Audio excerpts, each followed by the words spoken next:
bonjour à tous, bonjour aux internautes qui nous suivent sur le net. Nous abordons la dernière ligne droite de ce Printemps des Libertés qui a commencé mardi dernier. Donc, dernière conférence consacrée aux Kabyles à Paris, qui sont peut-être devenus des Kabyles de Paris, et nous verrons peut-être pourquoi et les éléments qui permettent de le dire. Frédéric Gaudin nous fera la première partie de cet exposé.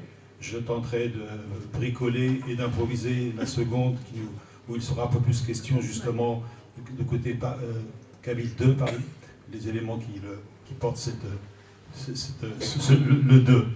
Alors, Frédéric Gaudin, vous êtes membre de l'association d'histoire et d'archéologie du 20e arrondissement, AAV, comme vous HAV, voilà.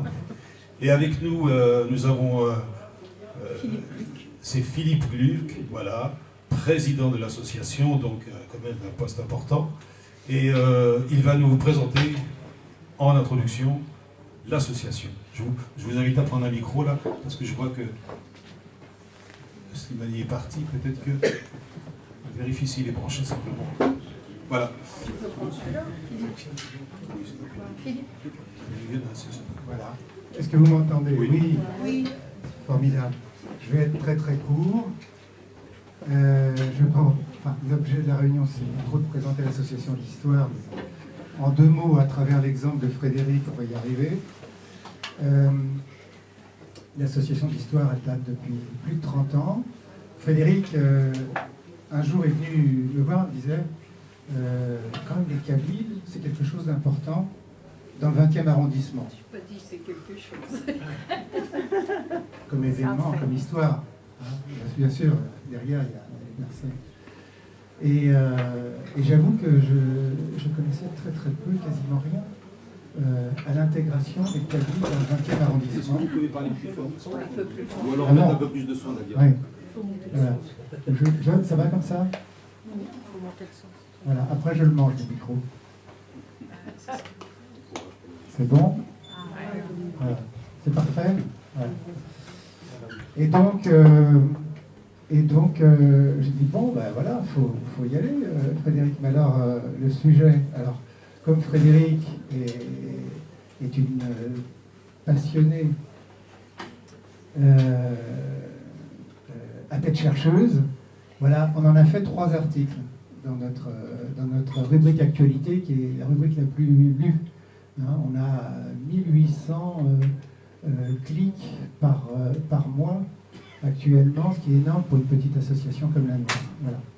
Donc du coup, l'actualité est arrivée, et l'actualité, parce que notre rubrique actualité, c'est il y a un événement, il se passe quelque chose. Alors l'événement, ça peut être ce que vous pourriez dire pour nous, ça peut être un anniversaire, mais il faut qu'il y ait un événement d'actualité, et notre rôle, c'est de dire, bon ben voilà, qu'est-ce qu'il faut savoir dans le passé pour bien comprendre le présent. Et pourquoi pas réfléchir à propos de l'avenir. Et c'est comme ça que nous sommes arrivés ici, et c'est comme ça que j'ai compris à la fois le côté chaleureux d'ici, et puis l'accueil de l'ACB, et le côté discret, et ça m'a fait comprendre pourquoi j'ai tardé autant, alors que le 20e arrondissement est un arrondissement d'immigration. Donc on connaît les Arméniens, on connaît les Juifs, les Polonais, dans une première tranche, puis ensuite ceux qui viennent d'Afrique, les Chinois. Mais bon, voilà, grâce à vous et grâce à Frédéric, à qui je vais laisser la parole, parce que je vais en laisser un peu quand même, elle en a besoin. Voilà, je suis très heureux, et c'est très sincère, c'est très chaleureux. J'étais ici à votre nouvel an, invité. Voilà, j'ai eu un coup de cœur, elle me l'a fait passer. Voilà, je vous remercie. Merci.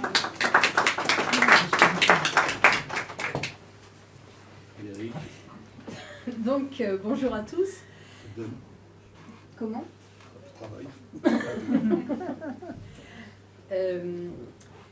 Donc, je vais parler des Kabyles à Paris, ou plus exactement d'une histoire. Je parle pas assez fort?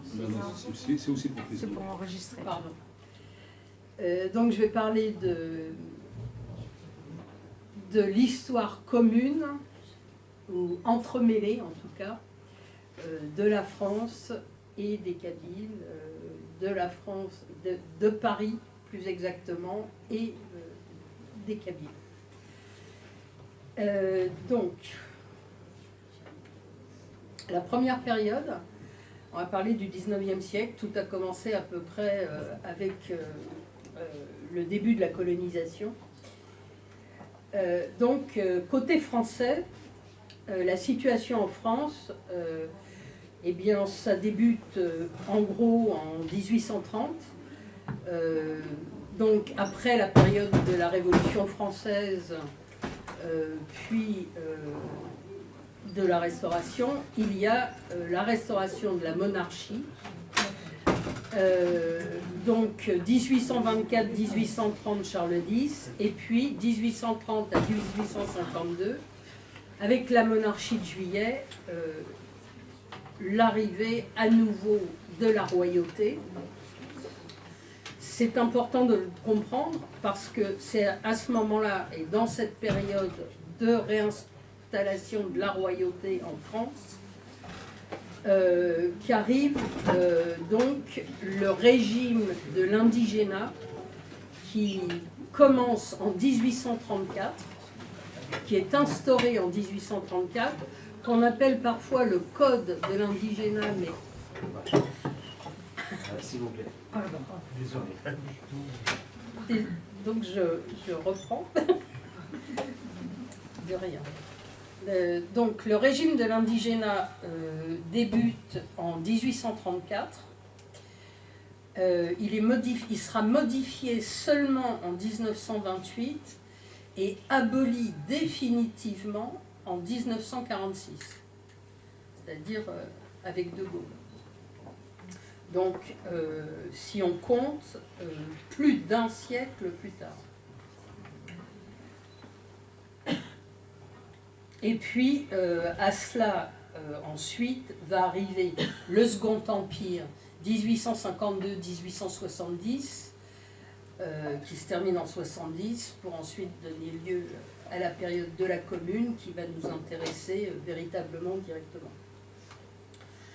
Donc, en 1870, en France, toujours, qu'est-ce qui se passe? C'est la guerre contre la Prusse, la défaite de l'armée française à Sedan. Napoléon III signe donc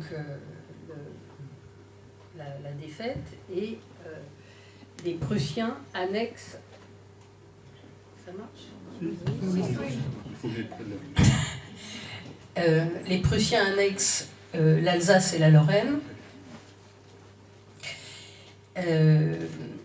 Et immédiatement à la signature de l'arrêt de la guerre avec la Prusse, les armées prussiennes partent de Sedan et arrivent sur Paris pour faire le siège de Paris dès le 19 septembre 1870.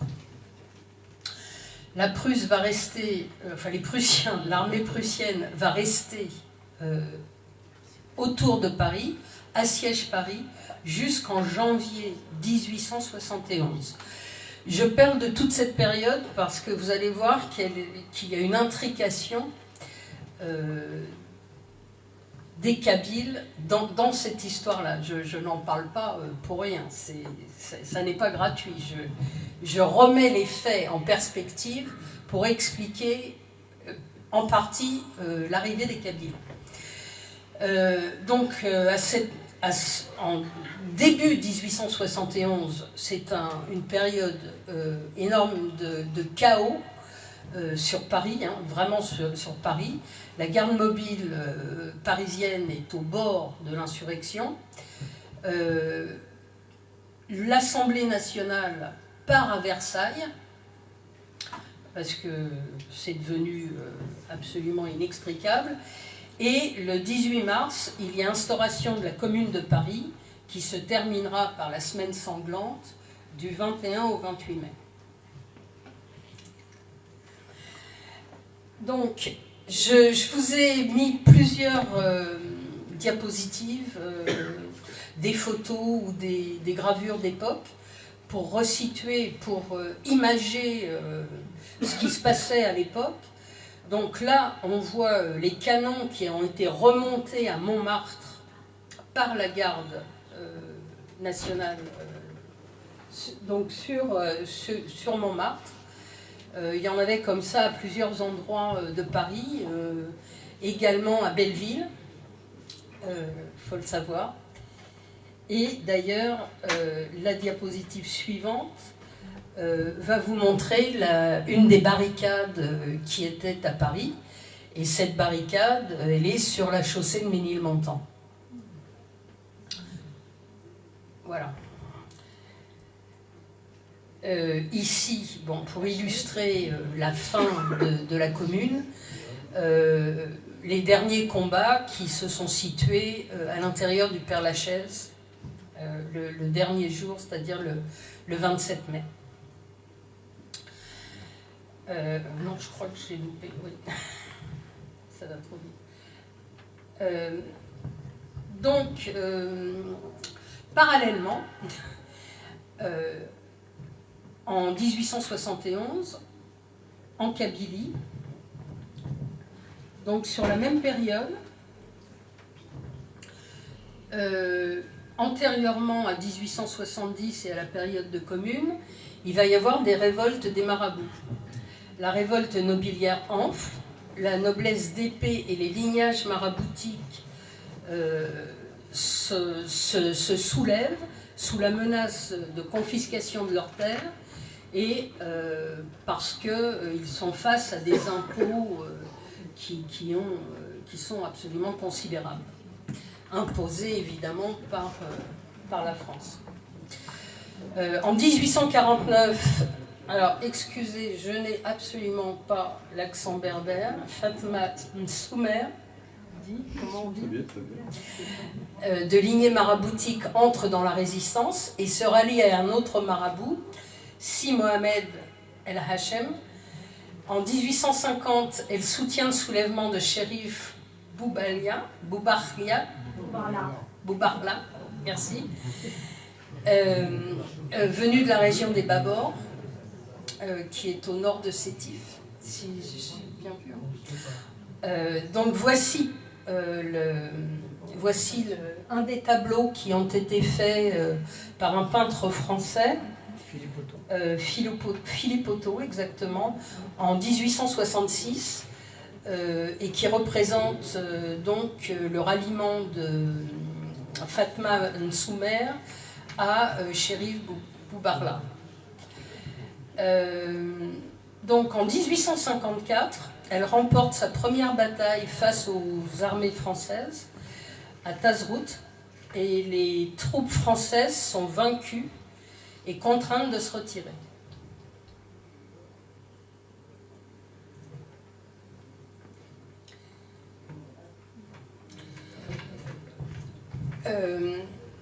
Donc la montée de la révolte a plusieurs causes.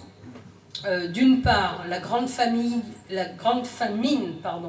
de 1867 et deux hivers consécutifs rigoureux, 68 et 69.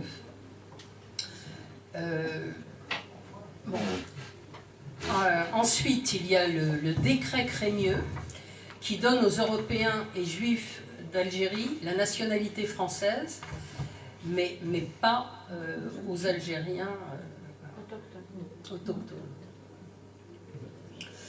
Le régime civil remplace le régime militaire et c'est la fin des bureaux arabes. Et donc, ça veut dire quoi? Ça signifie une domination accrue des colons et une aggravation de la spoliation de leurs terres. Voici un extrait du Petit Moniteur universel du 24 février 1871 sur une révolte qui a eu lieu à Soukaras, des Spahis.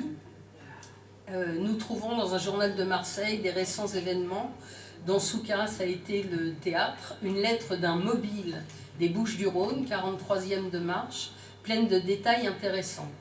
Soukharas le 6 février. Les hostilités commencèrent le 27 janvier au matin par l'assassinat d'un brigadier de Spahi et une attaque à main armée dirigée contre des ouvriers terrassiers à une dizaine de kilomètres de notre ville.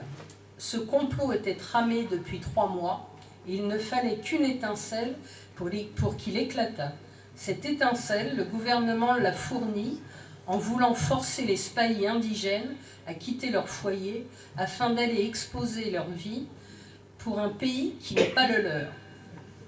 La révolte a débuté à la Smala, caserne qui se trouve à Aïn Guettar, village situé à 40 km d'ici.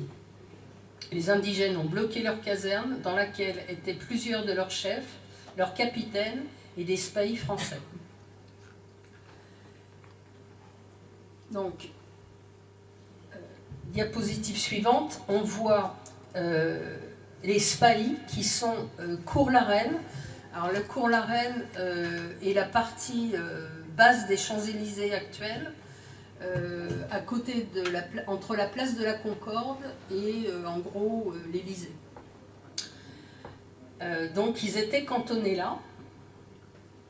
Et donc en cherchant, j'ai trouvé, je crois que voilà. En cherchant, je me suis demandé comment ces Spahis étaient là après l'armistice avec l'armée allemande, en fait, alors qu'on les avait fait venir en principe pour lutter contre l'armée prussienne, ce qui n'avait plus lieu d'être. Et en fait, les Spahis sont arrivés dès 1870. Le 1er, 2e et 3e régiment détachent des pelotons pour former un escadron de marche de Spahis algériens et un régiment d'éclaireurs algériens pour participer à la guerre franco-allemande. Et ils ne reviennent en Algérie que le 15 mars 1871. Donc cette révolte, cette fameuse révolte des Spahis qui a vraiment mis le feu aux poudres, a eu lieu donc le 20 janvier 1871. À partir de là, il y a une accélération de la lutte en Kabylie. Dès février et puis le 15 mars, la révolte est menée par le cheikh El Mokrani et son frère Boumezrag, rejoint par le cheikh El Haddad, qu'on va retrouver plus tard à Paris. Elle soulève environ 250 tribus, soit un tiers de la population de l'Algérie à l'époque. El Mokrani se retrouve à la tête, alors selon les chiffres, soit de 120 000 combattants, mais selon l'armée française, 200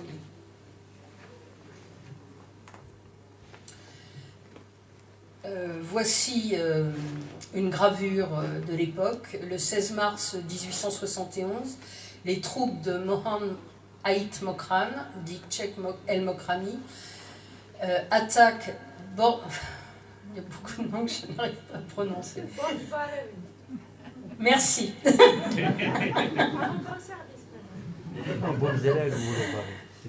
Dans la plaine de Medjana, obligeant les Français à évacuer la place.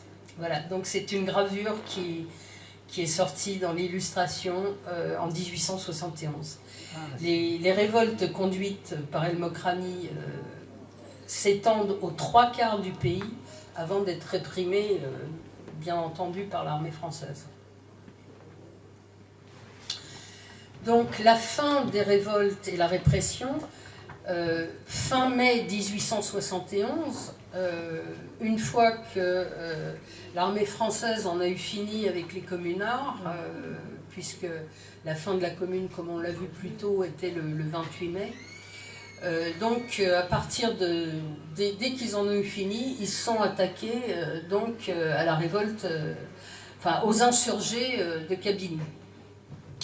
Le 30 juin 1871, le fils Aziz Al-Haddad se rend et le 13 juillet, le cheikh Al-Haddad est capturé, c'est-à-dire son père. L'insurrection ne prend définitivement fin qu'après la capture de Bouzmesrag, le 20 janvier 1872, c'est-à-dire presque un an plus tard. Enfin, 6 mois plus tard, en tout cas. Sanctions financières, il y a une contribution de guerre de 36 millions et demi de francs or qui est imposée aux tribus insurgées. Et 46 000 hectares de terre sont séquestrés. 446. Qu'est-ce que j'ai dit? 46 000. 446 millions. 1000. Je ne vais pas y arriver. Je fais un peu de résistance là. Pourtant, 446 000 hectares de terre sont séquestrés. On est trahi par le Pro France. J'en ai pas, moi. Je veux pouvoir faire toutes les bêtises que je veux. C'est moi qui... Donc les principaux chefs sont déportés en Guyane et en Nouvelle-Calédonie. Bon, j'ai trouvé le chiffre de 2106 déportés à l'époque. Et voici une photo de la maison carrée à Alger, avec le départ des forçats pour la Nouvelle-Calédonie.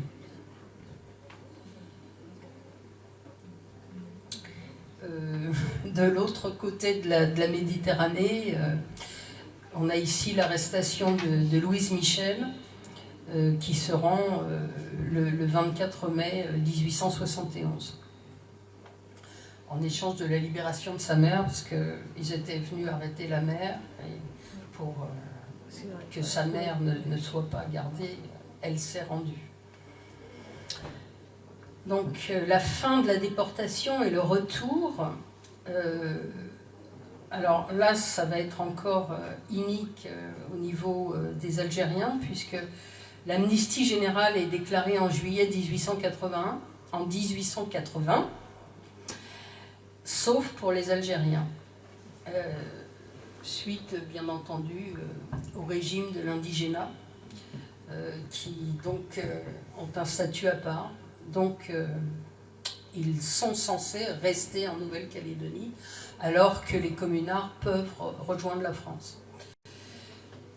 Aziz Al-Haddad, lui, décide de s'enfuir, donc il s'évade via l'Australie. Eugène Moreau, autre personnage qui entre en scène, parce qu'il a une importance par rapport à Al-Haddad, reste en Nouvelle-Calédonie jusqu'en 1884. Il y est journaliste, il occupe plusieurs postes, enfin bon, il reste là-bas un peu plus longtemps. À son retour en France, en revanche, il offre l'hospitalité à Aziz Al-Haddad, qui est recherché bien entendu par toutes les polices de France pour son évasion. Et Aziz Al-Haddad va donc être recueilli par Eugène Moreau, va vivre chez lui jusqu'à sa mort, qui aura lieu le 22 août 1895, en face du Père-Lachaise. Voilà. Les anciens de la commune se cotisent pour rapatrier son corps en Kabylie. Donc, un élan de générosité. La deuxième période maintenant, donc on voit bien qu'il y a eu quand même dès ce moment-là une implication des Kabyles avec les Parisiens notamment. La deuxième période, donc c'est la première moitié du XXe. Donc là j'ai trouvé les premiers Kabyles qui venaient en France, qu'on appelait les convoyeurs kabyles. J'ai pas trouvé de photos en Algérie, mais là c'est le Maroc, c'est la colonne de Fès et ça a été pris en 1911. Voilà, c'est à la bibliothèque de l'Hôtel de Ville. Qu'est-ce qu'ils convoyaient? Alors ils convoyaient notamment des bovins et des chevaux. Voilà, d'ailleurs c'est là. Donc jusqu'en 1914, on a les convoyeurs kabyles voilà, qui font un va-et-vient continuel dans la Méditerranée entre les deux rives pour des transferts massifs de bétail. Et puis, bien entendu, il commence à y avoir une pénurie de main-d'œuvre au niveau des établissements industriels et miniers. Une enquête en 1912 de l'Office de l'Algérie à Paris note près de 10 000 Kabyles résidant principalement à Marseille, à Clermont-Ferrand, Paris et dans le bassin houiller du Pas-de-Calais. Dès la guerre de 14-18, la pénurie de main-d'œuvre masculine nationale manque, bien entendu, puisqu'ils sont tous au front. Et là, on va avoir recours, alors, entre autres aux femmes, mais aussi aux travailleurs étrangers, coloniaux et chinois.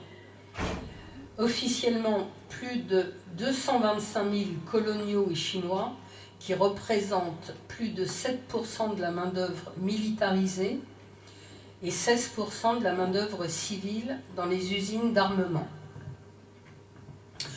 Environ, donc, alors de ces 225 000 coloniaux, on va avoir environ 75 000 Algériens, kabyles pour la plupart, réquisitionnés à partir de 1916.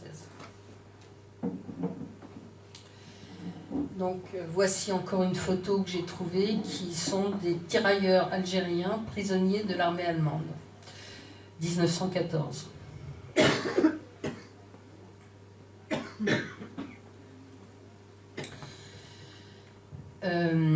Alors, à cette époque, la France met en place un sous-secrétariat d'État à l'artillerie et aux munitions.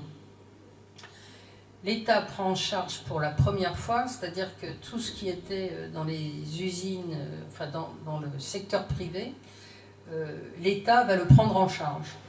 Donc, il prend en charge pour la première fois le recrutement massif des travailleurs, leur acheminement, leur placement dans les usines ou dans les campagnes, parce que certains ont été aussi affectés aux travaux agricoles, et même la gestion de leur vie quotidienne, leur hébergement, les repas, etc. 500 000 travailleurs sont recrutés selon des modalités variables. Alors, modalités variables, on va le voir dans la prochaine... Voilà. Donc, il y avait deux services qui géraient deux types différents de personnes, bon, selon le gouvernement de l'époque. Hein. Je parle avec beaucoup de guillemets. Il y avait le SMOE, qui était le service de main-d'œuvre étrangère, rattachés, alors en plus, ces deux services n'étaient pas rattachés au même ministère. L'un était rattaché, donc main-d'œuvre étrangère, c'était la main-d'œuvre blanche et européenne. Donc cette main-d'œuvre européenne était rattachée au ministère de l'Armement à partir du 1er janvier 1916. À côté de cela, on avait le SOTC, Service de l'Organisation des Travailleurs Coloniaux, qui était, lui, rattaché au ministère de la Guerre et celui des colonies. Donc, deux ministères avec deux services différents, deux statuts différents pour les différents travailleurs, qu'ils viennent d'Europe ou des colonies. Donc, ce SOTC, Service de l'Organisation des Travailleurs Coloniaux, prenait en charge l'arrivée à Marseille, une visite médicale, une immatriculation et un envoi vers les unités de production. Alors en chiffres, la moitié de la main-d'œuvre étrangère et coloniale a été employée dans les industries de guerre, représentant 20% environ des travailleurs dans les usines et un tiers environ dans l'agriculture. Le reste est assigné à diverses tâches, comme le terrassement, la construction, les emplois de service, voilà, tout ce dont on avait besoin. Dans un rapport de Louis Massignon en 1921, alors Louis Massignon est un... Comment ? Islamologue. Est un islamologue, est un chercheur attaché au Collège de France, qui s'intéressait énormément voilà, à toutes les questions dites coloniales.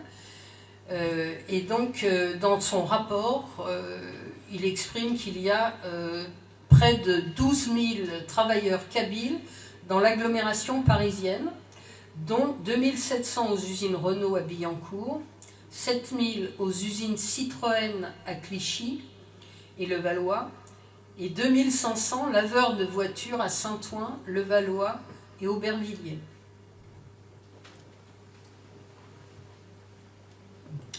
Alors, j'ai retrouvé des photos par miracle chez Roger Violet, qui est une grande agence de photos parisienne, qui sont des photos qu'on ne trouve nulle part ailleurs. Donc là, c'est la guerre 14-18, c'est des Kabyles, des soldats et des femmes qui enlèvent les ordures à Paris.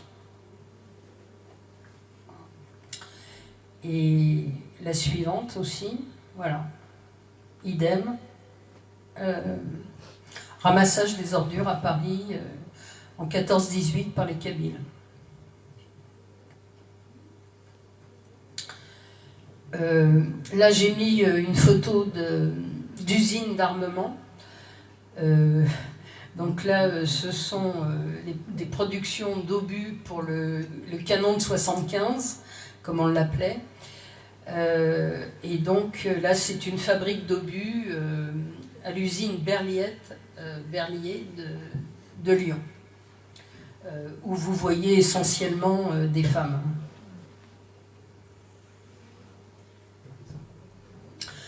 Alors, tout de suite, toute cette économie de guerre, en fait, et l'arrivée de tous ces coloniaux, entre guillemets, et notamment kabyles, est en fait une organisation pour une vraie politique d'immigration.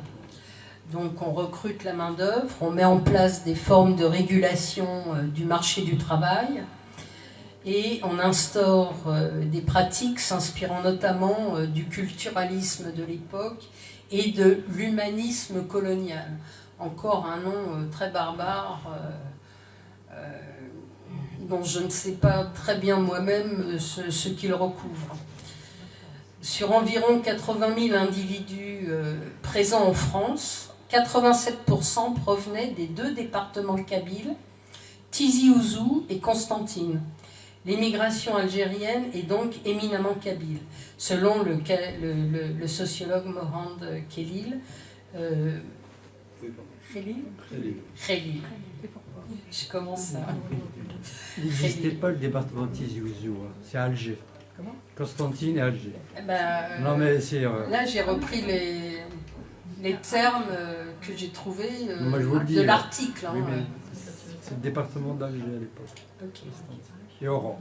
Okay. 3 départements. Donc en 1934, la Kabylie fournissait les 3/4 des émigrés et des migrants en France. Des immigrés. Les départs vers la métropole reprennent à partir de 1946, facilités par la loi du 20 septembre 1947, qui en gros donc s'est affranchi du fameux régime de l'indigénat. Et en 1950, 1 000 il y a 50 à 60% des travailleurs algériens en France d'origine kabyle.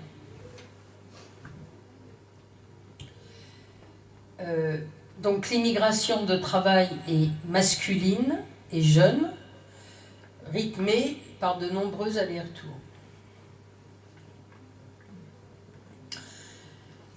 Dans les années 54 à 62, en dépit de la guerre d'Algérie, de la guerre d'indépendance, il n'y a pas véritablement d'arrêt de l'immigration.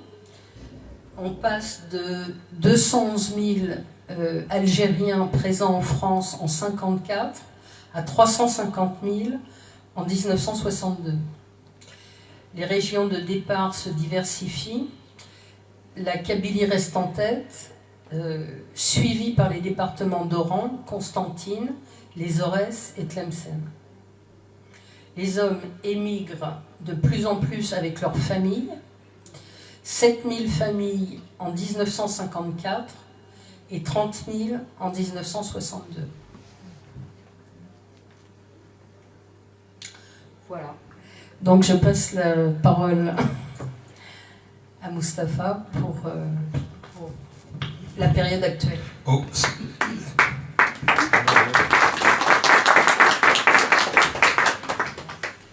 Je ne vais pas faire pas une conférence, mais je ne vais pas vous donner quelques propos qui relèvent de la chronologie. L'idée dans le partage de ce travail aujourd'hui, c'est aussi de montrer dans un second temps en quoi les Kabyles deviennent finalement citoyens à part entière de la capitale et du XXe et de Paris en particulier. Et plutôt que de scander une chronologie, j'ai préféré d'abord, parce que j'ai eu peu de temps pour préparer cette rencontre, et je ne donnerai que quelques thèmes qui seront peut-être susceptibles d'ouvrir le débat et d'ouvrir une discussion. Je préfère m'appuyer sur 3 thèmes. Le premier, c'est parler des cafés kabyles, qui est essentiel dans l'histoire de la présence kabyle à Paris en particulier. Le second, c'est celui de la vie associative kabyle, que ce soit à Paris ou ailleurs. Et puis le troisième, que Charité bien ordonnée commence par soi-même, c'est parler du Printemps des Libertés. Pourquoi on a organisé ce Printemps des Libertés, en quoi il s'inscrit dans cette histoire, et en quoi il peut faire effectivement de la présence kabyle une présence à part entière qui enrichit à la fois l'histoire, la vie culturelle et peut-être le vivre ensemble à Paris. Alors, sur les cafés kabyles, d'abord, il faut savoir qu'ils apparaissent dès l'entre-deux-guerres. Dès l'entre-deux-guerres, il y a une immigration kabyle relativement forte qui s'installe et qui s'organise autour des cafés. Particularité des Kabyles sont des Algériens, et les Algériens sont des nationaux. Donc ils ont des droits que les autres immigrés n'ont pas. Et même si, effectivement, on peut distinguer le national de la citoyenneté, et que pour être nationaux, ils n'en sont pas moins des sous-citoyens parce qu'ils n'ont quand même pas accès à tous les droits. Mais en tout cas, ils ont la possibilité, effectivement, d'ouvrir des cafés et de bénéficier de la fameuse licence 4 qui permet de vendre de l'alcool assis ou debout. Donc c'est pour vous donner un ordre d'idée et que les universitaires ne m'en veuillent pas parce que je n'ai pas amené mes sources avec moi, je vais vous donner quelques chiffres. En 1959, alors je reprends les termes de l'époque, on dénombrait 793 cafés, 815 hôtels et 395 hôtels-cafés. Bon, je passe. Alors, le terme utilisé par le sociologue des temps anciens, il dit exclusivement musulmans. On peut dire effectivement plus particulièrement algérien et kabyle. Et d'après cette recension, il y en avait plus de 200 dans le 19e et dans le 20e arrondissement, donc dès 1959. Ce qu'il faut savoir aussi, c'est que le café kabyle s'inscrit dans une longue tradition française. C'est là où déjà, finalement, il y a une sorte de mariage, d'influence ou autre. C'est-à-dire que depuis le XVIIIe siècle, le café est un acteur de premier plan de la vie culturelle et sociale du pays. Et alors, si on a eu, dès les années 20, le café kabyle, il peut renvoyer à d'autres expériences migratoires, comme, puisque le café est aux Algériens, ce que l'estaminet est aux Belges, ce que le bougnat est aux Auvergnats, un peu ce que le bouchon est aux Lyonnais, et ce que les crêperies sont aux Bretons, notamment du côté de Montparnasse, parce que c'est là qu'ils débarquaient. Donc la part algérienne du café en France restitue un esprit d'un lieu, le café, l'esprit d'un patrimoine artistique, gastronomique, humain, fait de fraternité, mais aussi de rencontres amoureuses exceptionnelles, l'esprit d'hommes et de femmes par trop anonyme, puisque cette histoire est encore à écrire malgré tout. Et si elle était à écrire, c'est aussi un, comment dire, c'est aussi peut-être une urgence au sens où, si l'on abordait l'histoire migratoire, l'histoire de la présence algérienne en France et à Paris en particulier, sous d'autres angles que ceux auxquels nous sommes habitués, il y aurait toute une pédagogie du relationnel, de la présence migratoire en France, de la présence algérienne en France, qui serait pour le coup beaucoup plus lumineuse et beaucoup plus heureuse. Je vais passer là-dessus, si vous me permettez, pour en arriver à un autre phénomène important avec le café kabyle, c'est bien entendu l'arrivée en France du fameux couscous. Et oui, parce que c'est vrai qu'on rattache trop souvent l'histoire du couscous et à l'arrivée des rapatriés et des pieds noirs dans les années 60. Alors c'est sûr qu'ils l'ont popularisé, qu'ils ont été très savants pour comment dire, l'universaliser, y compris même en y intégrant une merguez qui n'a rien à faire traditionnellement dans le couscous. Mais enfin, le couscous arrive en France dans l'entre-deux-guerres, et dans une certaine mesure, ce couscous traditionnel berbère, avec toute sa signification symbolique du plat partagé en rond, va devenir en France le couscous républicain, qui sert même lors d'inauguration officielle. Donc on voit que, pour le coup, à travers une migration particulière, se crée une attache, pour le coup, culinaire, gastronomique, et permet de faire un lien. Il y a un autre élément qui me semble aussi à dire sur la présence des cafés algériens, kabyles en particulier, c'est un aspect beaucoup plus artistique et musical. Longtemps, les cafés kabyles ont été la première scène d'expression des artistes algériens dans l'immigration, et avec les artistes qui se produisaient dans les salles de café régulièrement, qui tournaient, qui faisaient des tournées de café, etc. Il y avait aussi les jukebox et l'éruption peut-être de la modernité que l'on connaît aujourd'hui à travers des clips, etc., ce qu'on appelait les scopitones, c'est-à-dire la projection d'enregistrements filmés, où on entendait des artistes chanter. Il suffisait de mettre une pièce dans la boîte et vous aviez l'écran et ça s'animait. Donc tout ça, c'est quand même aussi né dans les cafés kabyles. Et l'autre aspect que je voudrais souligner sur ce point artistique, c'est que, et peut-être né aussi dans ces cafés, une modernité que l'on connaît beaucoup aujourd'hui, c'est celui du métissage, c'est celui de la circulation des appartenances et des influences. Parce que tous ces artistes qui se sont produits dans ces cafés depuis les années 30 jusqu'aux années 60, relayés dans les années 70 par une nouvelle génération de chanteurs et d'artistes, ont pratiqué le métissage culturel, artistique, jouant sur les instruments de musique, jouant sur les rythmes, jouant sur les influences. Je ne suis pas trop fort, Slimani? Tu veux que je me taise? Ok, ça marche, je vais baisser un peu. Et c'est un autre aspect que l'on trouve aujourd'hui, c'est que, dans une certaine mesure, par ces chansons, l'immigration algérienne a largement contribué à renforcer le champ de l'ouverture et du renforcement mutuel, et que cette histoire, encore une fois, est à s'approprier pour saisir en quoi l'immigration algérienne s'est nourrie des influences qu'elle reçoit en migration, mais a permis aussi peut-être d'ouvrir le monde à une réalité algérienne, en l'occurrence artistique, qui reste largement méconnue.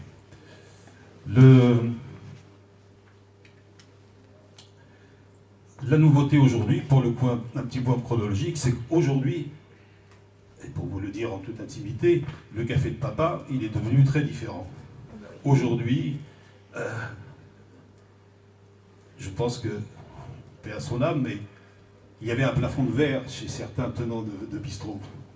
était incapable de s'imaginer ouvrir des brasseries accueillant un public très divers, avec des ambitions beaucoup plus larges que celui de recevoir finalement la plupart du temps une clientèle qui sera attachée au village d'origine ou aux proximités. Aujourd'hui, vous avez des cafés qui sont tenus par des Kabyles, par des jeunes Kabyles, qui sont complètement ouverts sur la cité, qui sont même des lieux où on propose X nombre d'animations philosophiques, artistiques, expositions, débats, etc., etc. Et je pense que cette nouveauté qu'on a là aujourd'hui, y compris dans le 20e, Frédéric pourra en parler mieux que moi, c'est pas parce qu'elle fréquente les cafés plus que moi, mais elle est plus au fait de cette réalité, c'est que cette histoire, depuis le mi-temps des années 20 jusqu'à aujourd'hui, continue à se transformer, à s'enrichir.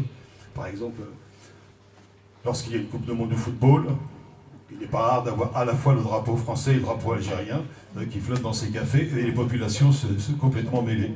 Donc c'est une autre particularité, et une particularité tout à fait actuelle des cafés. L'autre point sur lequel je pense qu'il est important de revenir lorsqu'on veut parler de présence kabyle et de citoyenneté, c'est bien entendu la vie associative. L'association de culture berbère est née en 1979. Et c'est pas encore une fois pour faire de l'autosatisfecit, mais je crois que 1979 représente une date charnière. Il y a eu des associations culturelles kabyles avant, depuis 1954, il y a eu ensuite dans les années 60 l'Académie berbère, puis le groupe d'études de berbère de Vincennes.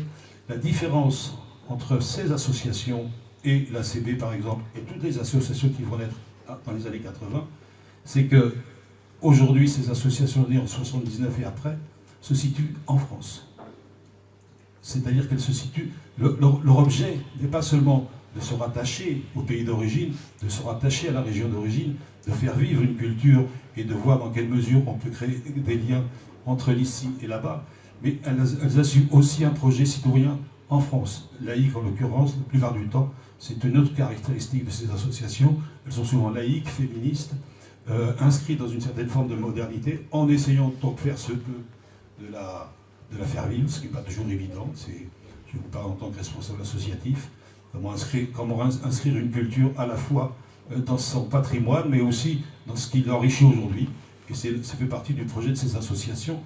Et avec le souci constant de privilégier le commun sur le particulier. C'est-à-dire d'inscrire une présence, d'inscrire une culture, d'inscrire un héritage en partage avec son environnement sociologique, humain et immédiat. Je voudrais d'ailleurs, en 2013, quelqu'un qui nous a quittés malheureusement, Nourdine Saadi, donner une conférence dans le cadre d'un colloque sur la laïcité, et voici ce qu'il disait, qui résume encore mieux que tous mes bégaiements ce que je veux dire. Donc c'était en 2013, donc Nourdine Saadi, qui était professeur de droit, qui est écrivain, qui est donc un ami de l'ACB, rappelait « L'action citoyenne est inséparable d'une justice et d'une justesse culturelle. Partant, la lutte contre les discriminations et les inégalités est l'un des terrains d'action des structures associatives diverses. Elles sont d'ailleurs et souvent aux avant-postes de ces luttes. Pour les associations socio-culturelles berbères, le combat ne se situe pas dans une guerre de culture et d'identité, car chacun est porteur d'appartenances diverses et complexes, unifiés par le statut de citoyen égaux devant la loi. » C'est un peu, je pense, ce qui résume parfaitement le projet de toutes ces associations kabyles, parce que toutes ces associations kabyles s'inscrivent dans ce cadre-là. L'autre élément qu'il faudrait prendre en compte, si l'on suit un certain nombre de données sociologiques et d'historiens, on compte en France aujourd'hui environ 1200-1300 Kabyles et descendants de Kabyles. Je vous passe sur comment on arrive à ces chiffres, mais c'est une donnée qui... Pardon ? 1 270 000. Ah voilà, mais 1 million 200. 1 million. Après les chiffres que j'avais donnés, ça fait bizarre. 1 million de... Ah voilà, autour d'1 million 200. J'ai jamais été très copain avec les chiffres. Et pourtant, cette réalité démographique évidente, on peut penser, en tout cas certains pensent, que se conjugue avec une sorte d'invisibilité culturelle et d'invisibilité politique. Il y a une forte présence kabyle et descendant de kabyle en France et à Paris en particulier. Il n'y a pas de centre culturel kabyle digne de ce nom à Paris. Il n'y a pas de radio kabyle à Paris. Et tout ça, on se demande bien pourquoi. Alors, je vais citer quelqu'un d'autre, Karima Diresh Slimani, qui en 1997 a sorti un livre sur l'histoire des Kabyles en France. Elle explique pourquoi elle a fait cette démarche, pourquoi elle a décidé d'écrire un livre sur l'histoire des Kabyles en France. Elle dit, dans l'introduction de son ouvrage, « Nous sommes partis d'un constat simple, l'importance quantitative de l'émigration kabyle et sa non-représentation, ou tout simplement son occultation dans un discours officiel aussi bien français qu'algérien, qui désigne tout émigré ou maghrébin comme arabe. Discours qui balaie volontairement une complexité linguistique réelle et qui annihile ainsi toutes les spécificités culturelles des mouvements migratoires. La question de reconnaître la diversité des communautés ou des populations immigrées, notamment d'origine nord-africaine, est essentielle aujourd'hui dans les débats qui sont les nôtres sur le séparatisme, sur l'enfermement identitaire, voire sur la confrontation des modèles culturels, de ce qu'on présente comme tel. Très souvent, on a inauguré le Square Idir hier, c'était hier, hein. J'ai aussi du mal avec le temps. Donc on a inauguré hier le Square Idir. Il avait cette... Lorsqu'on en parle des Kabyles, des Berbères en général, on dit ah, ils sont universels, c'est très bien, ils sont très bien, bienvenue dans la grande famille, avec eux au moins c'est sûr, on est tranquille, il n'y a pas de souci, il n'y a pas de souci de conflits culturels, identitaires, etc. Les Kabyles s'inscrivent dans une démarche universelle, ou en tout cas universalisante. Idir disait souvent, je ne sais pas qu'il disait souvent, d'ailleurs il disait tout court, on ne peut pas me lancer des compliments, me dire qu'on aime mes chansons, sortir les violons et continuer à ignorer mon identité. Autrement dit, parfois sous couvert de positif, de mettre en avant l'universalité prônée par les Kabyles eux-mêmes en général, qui s'inscrivent dans une démarche comme telle, très souvent ça peut se faire au détriment de quid de son particulier qui est aussi à l'universel. Alors,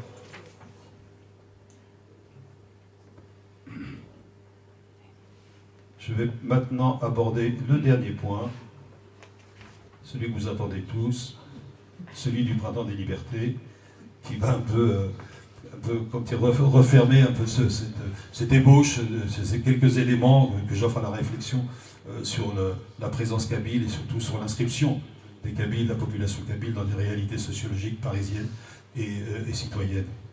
Le Printemps des Libertés est né justement de ce constat, c'est-à-dire que on va essayer d'inscrire davantage notre association dans le quartier. On existe ici depuis 1979, on a une grande expérience de collaboration, de partenariat avec moult associations ici, voire un partenaire institutionnel et autres. Mais je pense qu'il faudrait qu'on arrive à aller encore au-delà, à être encore plus visible dans les rues de cet arrondissement et au-delà. Et comment est-ce que l'on se rend visible, à mon sens, c'est bien entendu de nous inscrire dans ce que nous vivons tous, avec nos particularités, nos priorités en termes d'action, mais ce qui n'est pas forcément une échelle qui élimine les étages inférieurs. Et s'inscrire dans le 20e, s'inscrire dans l'aujourd'hui, c'est donner plusieurs rendez-vous. D'abord, c'est donner le rendez-vous, encore une fois, parce qu'il faut rappeler quand même que le Printemps des Libertés, pour ceux qui ne le savent pas, ça réfère à avril 1980 en Algérie et aux répressions d'avril 2001, toujours en Algérie, c'est-à-dire au combat de peuple qui aspire à la dignité, qui aspire à la liberté, qui aspire à pouvoir vivre et parler leur langue. Donc, cette aspiration, c'est l'aspiration des peuples tout simplement à vivre libre. Et c'est ce que l'on veut, c'est ce en quoi on veut inscrire ces commémorations des printemps berbères. Donc c'est cette ouverture vers toutes les aspirations à vivre libre et à vivre digne, ce vers quoi nous tendons. Ensuite, c'est l'inscrire à Ménilmontant, dans le 20e et à Paris, s'ouvrir davantage, être présent davantage dans d'autres lieux, dans les rues, J'imaginais à un moment que l'on pourrait organiser une sorte de grand défilé dans les rues de Ménilmontant avec les tambours et tout le tralala, qui ferait effectivement faire en sorte de faire entendre et de faire une manifestation participative où chacun pourrait entrer, danser et chanter avec nos joueurs de tambour et de flûte. C'est aussi ça.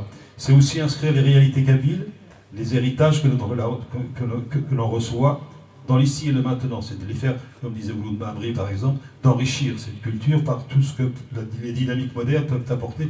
Et ce matin, on en a eu un peu d'illustration en mettant en avant, par exemple, 2 films. Un sur une pratique traditionnelle des femmes kabyles qui s'appelle la shurk, et de l'autre côté, un reportage sur la création de jeunes femmes ici, nées en France, qui s'inspirent de leur héritage culturel et artistique pour le renouveler, que ce soit à travers le chant, que ce soit à travers la danse, ou que ce soit à travers le tatouage. C'est ça aussi l'idée, c'est-à-dire qu'un héritage est fait pour être vécu et même pour être transformé. Un héritage n'est pas un testament, à chacun d'écrire effectivement sa page, la page de ce qui reste à faire. Je voudrais maintenant terminer par ce fait important quand même, que montre de la citation de Nourdine Sadi tout à l'heure, c'est que la culture participe pour nous de la vie démocratique. Et en ce sens, association culturelle, association à vocation sociale, puisque nous sommes un EVS, un équipement de vie sociale, la culture, la justesse culturelle, pour reprendre le mot de Nourdine Sadi, fait partie de notre souci, de notre volonté de l'exprimer, tout simplement pour à la fois montrer la richesse des populations immigrées, d'origine immigrée, d'origine algérienne, mais aussi parce qu'on est convaincu que c'est la culture, comme disait tout à l'heure Aurélien Barraud, est une ouverture sur le monde et une ouverture sur la fenêtre de la compréhension et de la connaissance, mais elle est aussi, dans la situation actuelle, l'élément majeur qui nous permettrait de faire face à un certain type d'enfermement. La culture et l'expression culturelle dans sa diversité. Voilà, je vais arrêter là, j'étais un peu elliptique, pardonnez-moi, j'ai un peu improvisé, mais c'est autant d'éléments que je vous propose sur lesquels réfléchir ou poser des questions. Voilà. Merci.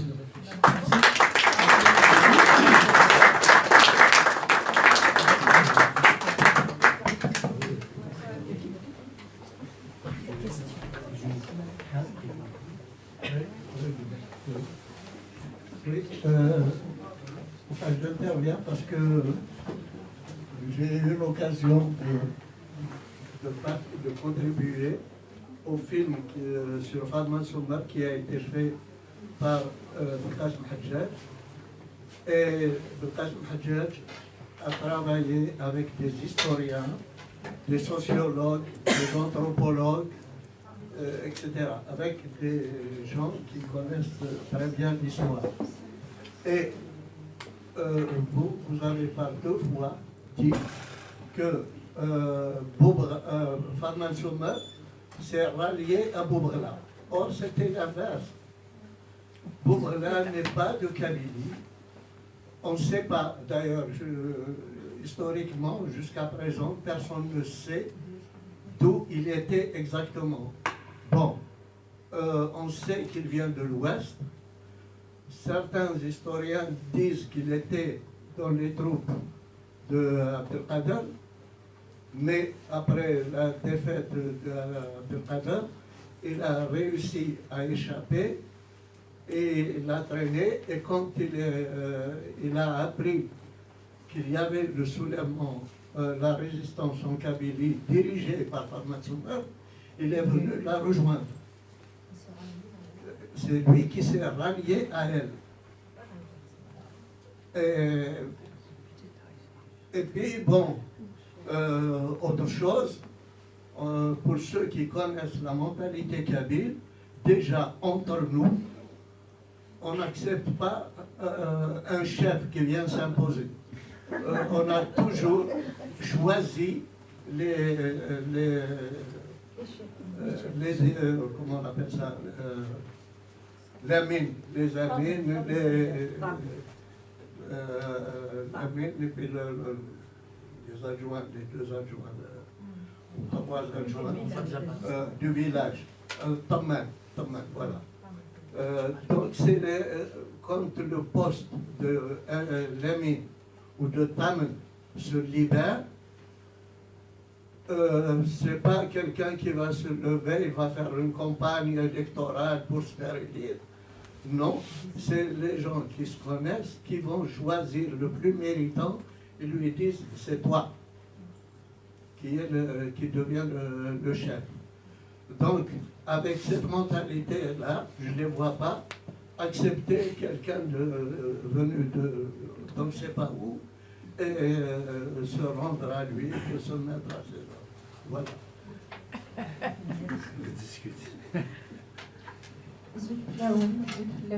J'aurais pu commencer par Zulflaoun ou Zulflaoun.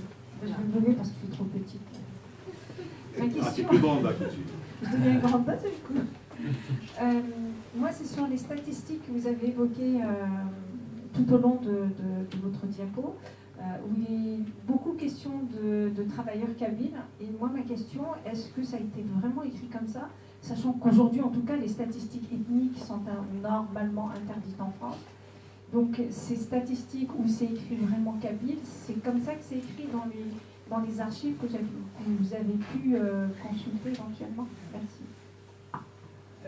Donc, je réponds quand même. Ah oui, pardon. Vous m'entendez? Non, c'est oui.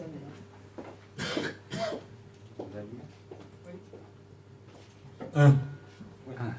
2. Là, pour faire du haut.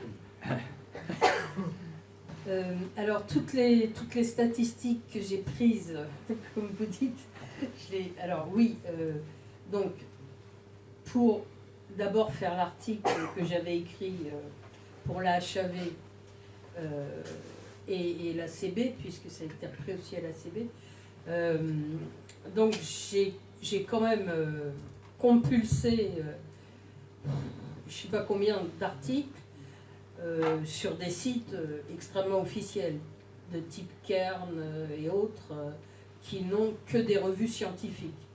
Donc, les chiffres que j'ai pris et les termes qui sont pris, je ne les ai pas inventés, je ne les ai pas... Voilà, j'ai pris tel quel. D'ailleurs, dans l'article, qui est beaucoup plus documenté, j'ai mis à chaque fois toutes les sources dans lesquelles j'avais trouvé ces chiffres-là. Donc, si vous voulez vous référer à l'article, vous le trouvez soit sur la CB, soit sur le site de la HAV. Et donc, vous avez la référence que j'ai trouvée dans toutes les revues scientifiques, généralement d'auteurs kabyles d'ailleurs. J'ai notamment... voilà. Mais on peut être kabyle et scientifique. Non, je fais une blague, il faut rire un peu. Non, juste une précision par rapport aux chiffres que donne Frédéric. La plupart sont tirés d'un numéro spécial de leur revue Hommes et Migrations, je crois que qui parlait en 2002, je l'avais piloté, et il y avait notamment un article effectivement de Mohamed Khalil qui donnait ces statistiques sociologues. Mais c'est vrai que jusqu'à un certain temps, la distinction était faite effectivement entre kabyle et autres. Peut-être beaucoup. Il faudrait vérifier, d'ailleurs, c'est une question de vérifier et si ça bouge et quand ça bouge en termes de catégorie. Mais c'est vrai que toutes ces données sont celles que l'on trouve sur le site dont a parlé Frédéric, et en particulier ce numéro spécial d'Hommes et Migrations des années 2002, je crois. Je peux répondre à la question? Non, ne réponds pas. Nous, XMPLR. Attention, je vais dire dénoncer. Oui, je travaille à l'INSEE, hein, donc je peux très bien y répondre un peu. J'étais enquêteur et bon, bref, je suis à la retraite. Et effectivement, la statistique ethnique est interdite aujourd'hui, mais à l'époque, elle n'était pas interdite. D'ailleurs, Khalil, dans le bouquin que j'ai chez moi, il précise bien que c'était répertorié en tant que tel, c'est-à-dire en tant que kabyle. surtout dans l'armée, la police, l'immigration. Ils savaient dans quel village. J'ai des bouquins pour ça, d'ailleurs, en parenthèse, on aurait pu m'appeler Mustapha. Mais tu ne savais pas que j'étais à l'INSEE. Non, non, c'est vrai, je savais pas. Je pensais que tu étais photographe, moi. Je ne savais pas. Entre Non, autres, excuse-moi, entre je autres, savais pas, je savais pas. Donc, oui, à la limite, j'ai des statistiques. D'accord. Et même un livre qui explique comment on donnait les noms à l'époque, etc. etc. Il explique bien aussi Oui. comment ils sont arrivés. Oui, c'est ça, oui. ok. Donc, pour la statistique, effectivement, c'est... Et tu sais, quand on bascule d'une référence effectivement quasi ethnique entre arabophone et berbérophone, Oui. et puis algérien tout court. Oui, bien sûr, oui. Non, mais il disait berbérophone d'ailleurs, souvent. Pas spécialement kabyle, mais parfois il disait berbérophone. En tout cas, moi qui étais à l'INSEE, j'étais pour. Alors, il y avait... j'étais au syndicat, j'étais à la CGT, excusez-moi. Et à cette époque-là, il y avait un débat. Il y avait une dame qui s'appelle Béatrice Touchelet, qui est très connue, c'est une scientifique. Elle m'avait sollicité justement pour avoir des statistiques, puisque j'étais aux archives à un moment donné, quand j'ai fini ma carrière. Bon, je ne veux pas parler de moi là. Bon, c'est juste pour vous expliquer que à l'époque, il y avait un débat. Il y avait des gens qui étaient contre. Et pourquoi? Parce qu'il y a le fichier des Juifs à l'époque, et il fallait pas tomber dans le site de il y a un fascisme, on peut répertorier les gens d'où ils venaient, etc., etc. Donc c'était pour ça. Mais personnellement, à l'époque, j'ai milité pour qu'il y ait des statistiques entre guillemets ethniques, mais c'était pourquoi, à votre avis? C'est parce que je voulais que le Kabyle soit effectivement identifié en tant que tel, et surtout pour passer le baccalauréat, pour les jeunes qui puissent avoir la possibilité de... Bon, il y a eu un débat à un moment donné dans l'immigration. Voilà. Bon, ça, je vais faire ma pensée, je ne vais pas être long, mais c'est juste pour l'histoire des cafés. Il y avait un café qui était pas loin au Lila, c'est Manazem, il a chanté dans les cafés. J'ai une photo pour ça aussi, tu aurais pu lui dire.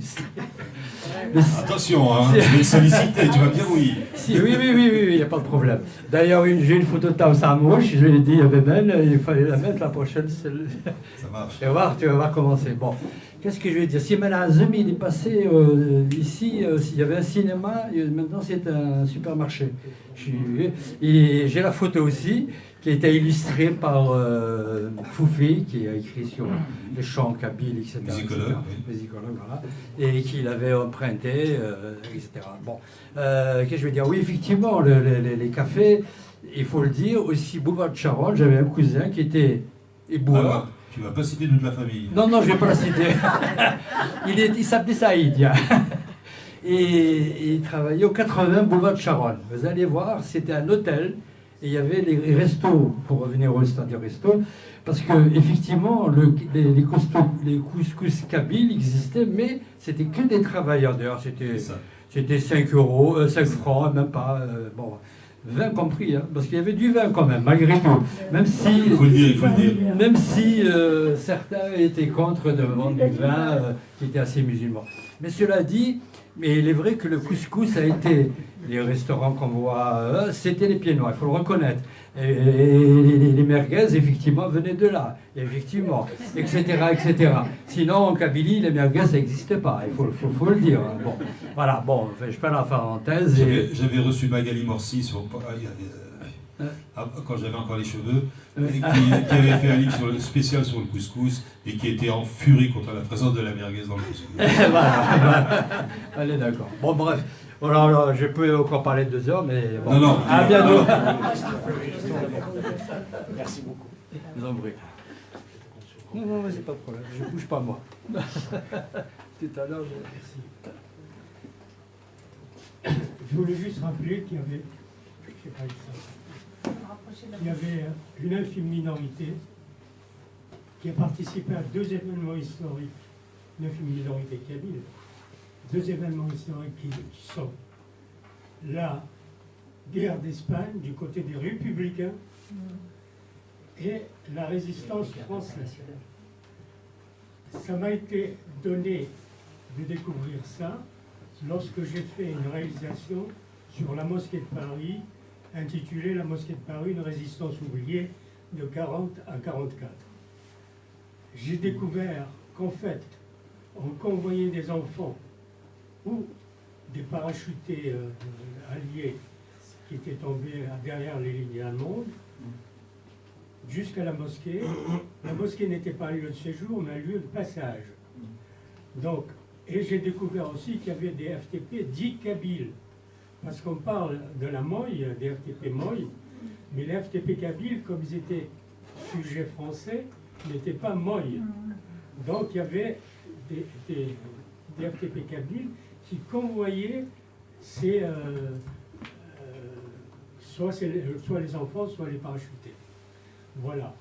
Donc je voulais, comme on parle toujours de résistance sans citer ces gens parce ils ont été français, donc ils sont comptés parmi les FTP français. Et donc là, à propos de l'entrée de Manouchian, que je salue au Panthéon, on a parlé de la Moye, mais des FTP kabyles, on les appelait comme ça parce que, comme communistes, ils communiquaient dans leur langue d'origine pour pas être introduit. Parce qu'il y avait aussi, l'autre penchant, des gens qui étaient du côté de la fronde, donc la Gestapo, qu'on appelait la brigade nord-africaine, et qui était fait avec les souteneurs de Pigalle, les voleurs, etc., et qui, eux, étaient absolument collaborateurs, mais au sens... Donc, pour ne pas être infiltrés par ces gens-là, les FTP kabyles communiquaient en kabyle. Langue de résistance, quoi. Voilà. C'est le genre de résistance. En particulier, toujours dans cette recherche, j'ai découvert dans un café qui s'appelait, j'oublie son nom, mais qui était dans le 13e. Dans le 13e, une lettre, parce que c'était une lettre lue au Kabyle qui était assigné par un couvre-feu à 18h, à partir de 18h, donc je joue au domino, etc. Et cette lettre leur était lue. Et cette lettre disait, c'était en Kabyle, Edarli Hafsen et Houdayin Paris. Damnum Nukni, الغربة منكني المثنى على شنسن عمل شنا. Voilà, donc je traduis. Hier, on a arrêté les Juifs de Paris. Ce sont des ouvriers comme nous, ce sont des exilés comme nous, ce sont nos frères, leurs enfants sont nos frères. Voilà. Donc, imaginez des gens qui venaient de Kabylie et qui étaient quand même dans une précarité assez forte, s'occuper d'un événement qui venait de se passer, quand même, parce qu'ils habitaient le même quartier, Belleville, etc. Et ils avaient vu ces arrestations au matin, et ça les a choqués, et ils l'ont exprimé. Voilà, je vous l'ai dit. Merci Derek. Je vais poser une question. Il y a le monsieur là. C'est par ordre alphabétique. Je voulais juste souligner une chose à propos des diapos, des illustrations très riches. Et il y en a une en particulier, une illustration en noir et blanc, qui a été faite par Léo Morel-Facio. Et Léo Morel-Facio a été maire du 20e arrondissement. Voilà. Je ne peux pas faire plus court. Voilà. C'est laquelle? C'est la barricade, c'est ça? Non. Une gravure. Je vous laisse chercher. Oui, cherchez. Posez votre question, allez-y.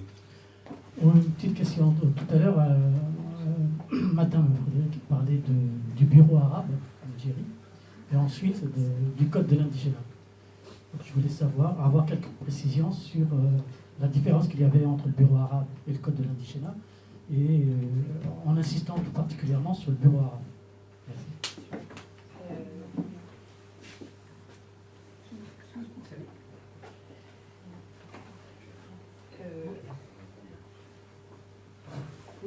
m'entends pas. Vous m'entendez là? Ça marche?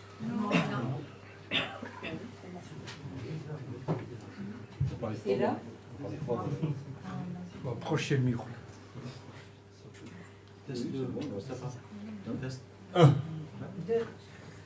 Là, ça marche? Il faut approcher le micro de la bouche. Là? Oui, il faut le coller. Il faut parler avec autorité. C'est le mec qui parle. Alors, on parle de code de l'indigénat, c'est pas un code, ça n'a aucune valeur juridique. En fait, c'était un régime de l'indigénat. On parle de code, mais c'est un mot impropre. C'est un régime. En fait, ça a été instauré par une politique française qui, voilà. Mais Le Second Empire. non, de bien avant, puisque ça a été instauré en 1834. Ah, c'était le bureau arabe en 1834. Non, Non, enfin, c'est ce qui a été. non, pas du tout. Non, c'est ce qu'elle a pas mis. Je reprends. C'est ce que vous avez présenté. Non. D'abord le bureau arabe, ensuite. Non, pas du tout. Mais les bureaux arabes, c'était des instances Militaire. voilà, militaires. C'est l'armée qui est. C'est un bureau physique, quoi. Hein. D'accord. Et Voilà. quel était son rôle? Pas seulement. Alors, attendez. Son rôle, il était d'avoir une présence militaire sur les territoires. Il était de civiliser, entre guillemets, et puis de faire de la formation et autres. Mais il avait quand même, je crois, une relation avec la population, plus détendue avec 1000 guillemets, parce que lorsque le pouvoir en Algérie passera des militaires aux colons, et je crois que les bureaux arabes vont disparaître, et que la relation sera beaucoup plus tendue et beaucoup plus dure. Oui. Mais là, il faut repérer les dates, etc., parce que je dis peut-être des approximations, et peut-être même... Alors, moi, je reprends ce que... Le régime de l'indigénat. Voilà, là, le régime de l'indigénat a été mis en place dès 1834. C'est bien ce que je vous ai dit. Donc, 1834, si vous regardez la diapo qui est en dessous, c'est la monarchie de Juillet. Donc, c'est la réinstauration de la royauté en France. Philippe. Louis-Philippe. C'est mieux. Précise. Donc, vous voyez, c'est bien antérieur à l'insurrection de 1871. En revanche, il a été instauré par la monarchie et il est resté jusqu'en 1946. C'est-à-dire que la France n'a jamais même songé à le remettre en question. Qu'est-ce qu'il y avait dedans? Alors, substantifiquement, on va être clair, ça sépare la notion de citoyenneté et de nationalité. En gros, les Arabes, enfin les indigènes, Attention à vous. Arabes, Kabyles, etc., tous les coloniaux, de façon générale, hein, tous les pays colonisés par la France, avaient des obligations, avaient des devoirs, et n'avaient pas les droits. Quoi. En gros, c'est ça que ça veut dire. Non, moi qu'ils n'avaient pas de droits. On divise citoyenneté et nationalité. Vous voyez ce que je... Je ne peux pas Je vois faire pas les de conséquences. meilleurs raccourcis. Si j'ai bien compris, il y a des impôts, par exemple. Mais les conséquences, elles sont larges. Droit de vote, par exemple, simplement. Droit de vote, Un certain nombre de droits. L'école. Par exemple, il y a un certain nombre, même y compris dans les années 30, de musulmans qui demandaient à bénéficier du régime de la laïcité, c'est-à-dire de séparer la laïcité de la religion, par exemple, de la vie politique. Ça leur a été refusé. Et ça, c'est une conséquence importante quand on y pense aujourd'hui. Ils n'avaient pas la nationalité. Donc, ils n'avaient aucun droit des nationaux. Vous pouvez ouvrir des bistrots comme C'est le décret Crémieux qui a provoqué la révolte de 1871. Non, c'est pas du tout le texte. Il y a une dernière question. Allez, oui. Non, vas-y, d'accord. Allez, tu finiras la semaine du Printemps des Libertés. Allez, vas-y, Hamid. Tu finiras. Il est sous. Moi, quelqu'un qui est respectueux vient me parler du côté de l'oreille droite. Non, moi, ce que je voulais parler, c'est un petit peu, c'est évoquer un petit peu le regard de la littérature sur les Kabyles entre deux guerres. C'est ce que je connais. Et même après, c'est-à-dire évoquer le regard sur les Algériens, mais qui est principalement Kabyle, par exemple de Léo Mallet. Oui. Il y avait un regard extrêmement raciste, surtout dans les rats de Montsouris, tout ça qui décrivait ces bistrots. Merci. Ces bistrots comme des, comme des repères de brigands. Et puis même entre deux guerres, je pense, je l'ai lu, Maurice Genevoix, Pierre Macorlan, et qui parlait à la fin de la guerre de 14-18, parce qu'ils du moins les Kabyles, du moins les coloniaux, on va dire ça comme ça, les coloniaux ont été démobilisés sur place, et qui décrivait la déferlante de hordes kabyles sur les campagnes, dans les campagnes, pardon, et en même temps Pierre Macorlan qui décrivait un petit peu ces zonards kabyles dans les Champs-Élysées, tout ça. Zonards? Ils sonnaient, oui, il n'y avait pas de travail, il n'y avait rien, donc ils descendaient en groupe, et puis ils décrivaient comme qu'ils créaient la peur, quoi. Et évoquer pour finir un petit peu, puisqu'on est sur la situation en France dans les années 70, le général Saint-Arnaud, le maréchal qui est devenu maréchal, là, ce qui m'a frappé là-dedans, c'est celui qui a sévi en Algérie, qu'on avait appelé pour réprimer la commune. Il n'y avait pas que lui, mais entre autres. Merci. Merci Hamid. Je vous propose que nous nous arrêtions là. Alors, c'était la dernière initiative autour du Printemps des Libertés, qui se conclut grâce à l'intervention de Hamid. Je vous propose de nous retrouver à l'étage supérieur. On pourra prendre un verre républicain, de l'amitié ou berbère, comme vous voulez. Et en tout cas, encore une fois, merci à toutes et à